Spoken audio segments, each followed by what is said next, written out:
दोस्त नमस्ते ब्राह्मण, मैं आपकी संगीत दुनिया में 184 आज आप लोग के बहुत ही प्यारा सा चुटकुला गीत लेके आई हूँ और आशा करती हूँ कि यह गीत आप लोगों को बहुत ही पसंद आएगी। बहुत नया और धमाकेदार पहली बार आप लोग के सामने यह गीत आई है और पूरा आशीर्वाद आप बुला दीजिए आप लोग।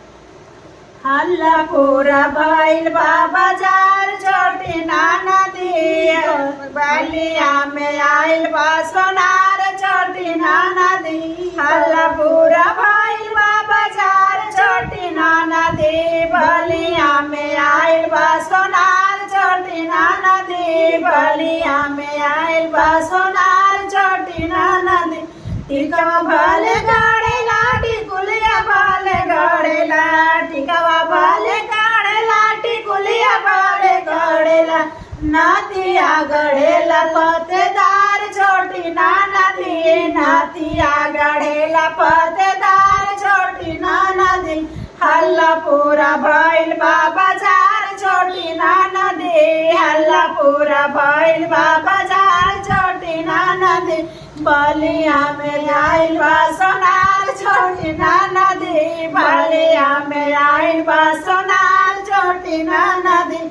हरवा बोले गाड़ेला कंगनवा बोले गाड़ेला हलवा बोले गाड़ेला कंगनवा बोले गाड़ेला चूड़िया गड़ेला नागेदार छोटी नाना दी चूड़िया गड़ेला नागेदार छोटी नाना दी।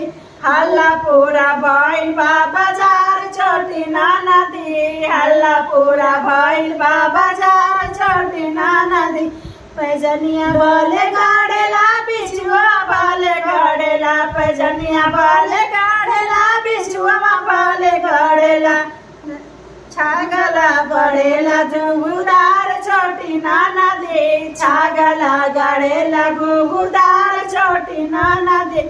हल्ला भइल बाबा जार छोटी नाना दी हल्ला पूरा भइल बाबा जार छोटी नाना दी बलिया में आइल बा सोनार छोटी नाना दी हल्ला पूरा भइल बाबा जार छोटी नाना दी बलिया में आइल बा सोनार छोटी नाना दी बलिया में आइल बा सोनार छोटी नाना दी।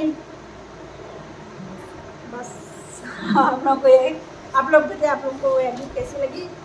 फिर मिलते हैं अगले नए वीडियो के साथ। तब तक के लिए बाय बाय।